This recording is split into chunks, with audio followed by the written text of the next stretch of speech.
Hey guys, how's it going? Welcome back to another episode of San Rafael Island. We are checking out now just kind of an overview of this little ex-urban, I won't say quite suburban, we're still kind of, it's starting to look very suburban, but my idea here was of course to make it something that's just kind of on the outskirts of the more urban area and still pretty densely populated and all that. And of course dominating this is the industrial park, which continues to grow, and the water, which is always going to be a huge feature when we're talking about a place like this that is literally an island.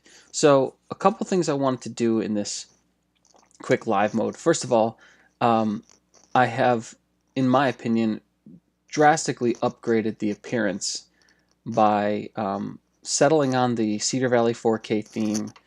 And let me get the simulation going too.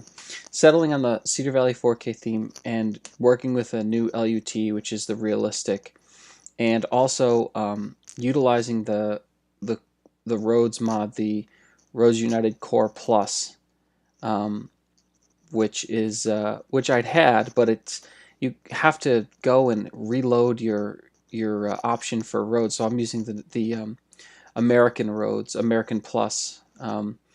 And you have to go and select that every single time you open the game.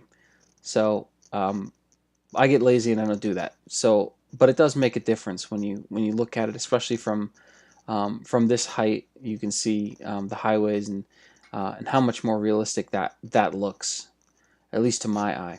So those are some important changes that have gone on with the looks. And of course, right here in the foreground, we're looking at the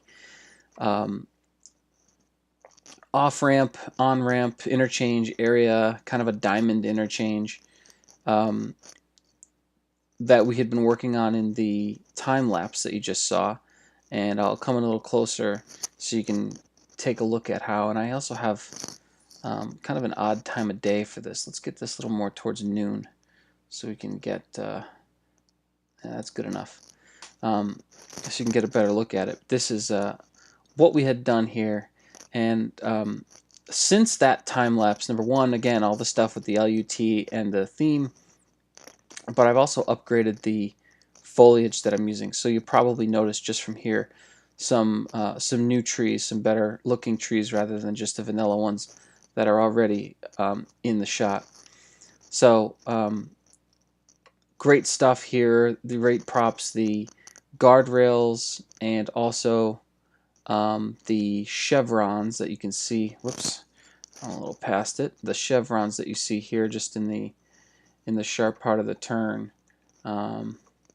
which I think look great and look very realistic. This is exactly what you'd see in an area like this, where there's a sharp turn getting onto an on-ramp. So I was glad to have those available. So that's the treatment here, and I did a similar one that I had showed a part of in another episode, and I also did a little cinematic. Sorry for all the spinning. But I went back and kind of redid this treatment to kind of match the same sort of foliage, and utilizing these another thing I like to use in here is these rock clusters that you can place. And I'm trying to zoom into this one right here so you can kind of see how I did it. There's a good one. So I like placing these rocks and then kind of going around them with tall grass, shady bush, and some other plantings to kind of highlight that this would be around these rocks would be a somewhat overgrown area and less random than the way that the trees are clustered and things like that. But I really like looking at this, particularly at night, to see how these lights come out here. So let me drop this back to placing the lights in the median, these shafts of light that just kind of go straight up. I think that gives it a really nice sort of a special look. And this is sort of the first interchange when you arrive on the island, so I wanted it to have a little bit of, I don't know, dare I say, flair to it. So that's one thing I wanted to also show off here that had been done since the last episode, and lots of other stuff has gone on as well. If we head back over to town here, we can take a look at this industrial park, which I did, I think, in episode 3, but I'm sure you can see from here there's a lot of changes that have gone on and a lot of growth that's taken place in particular. So this area down here, if you recall, I left a lot of bare areas like this. Instead, I wanted this to sort of be future development because I didn't want to have to create a whole nother industrial park somewhere else. So that was my excuse. But as you can see, especially right here in the middle, I kind of opened this up to development. Some new buildings spawned and then had this empty area in the middle, so I created sort of like a shared parking for probably at the most these 4, maybe 5 businesses right here in this space, and create a little loading area over there with some pallets um, and all that. And placed a couple other Rico buildings to add some more because we had a huge demand for industrial growth. So this one got placed, and I think there's another one. If we take a look, oh, this one here, yep, this distribution center, which is a really cool looking asset. I did a lot to it. I mean, I added in this trash area in the back. I did a little bit of dressing up these parking areas with some planters and created sort of a loading zone, shipping, receiving area over here on this side.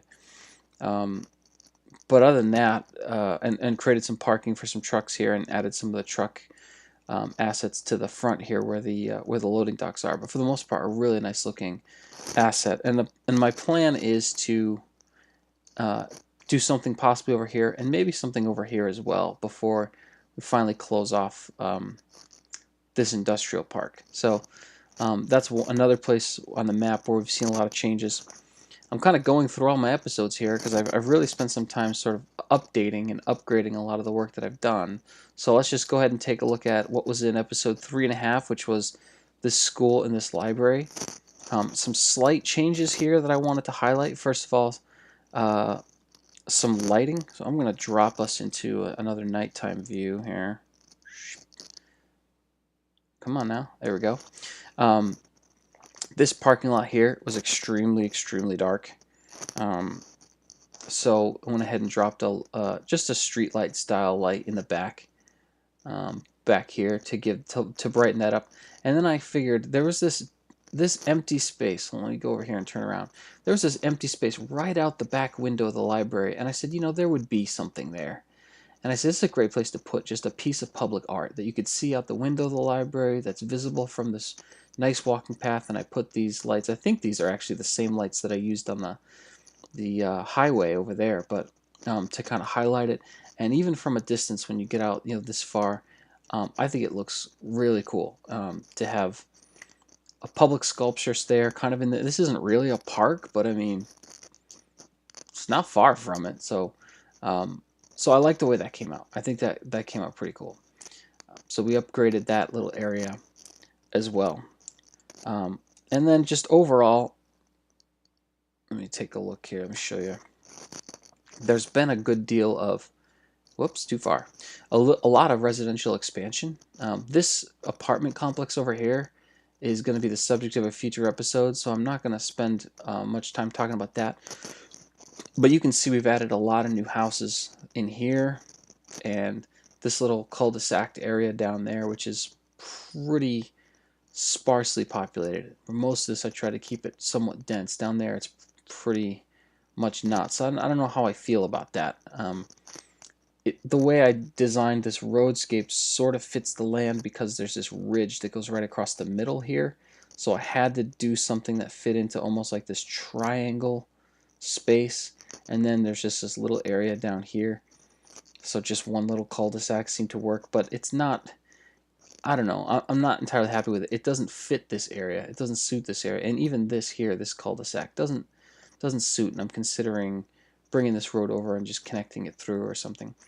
Because that's not what I want for this. That type of cul-de-sac development, that'll come into play when I start doing the suburbs. But more of the same landscape treatments, trees, plantings, into some of these empty spaces. And you can see there again that rock cluster with the growth around it.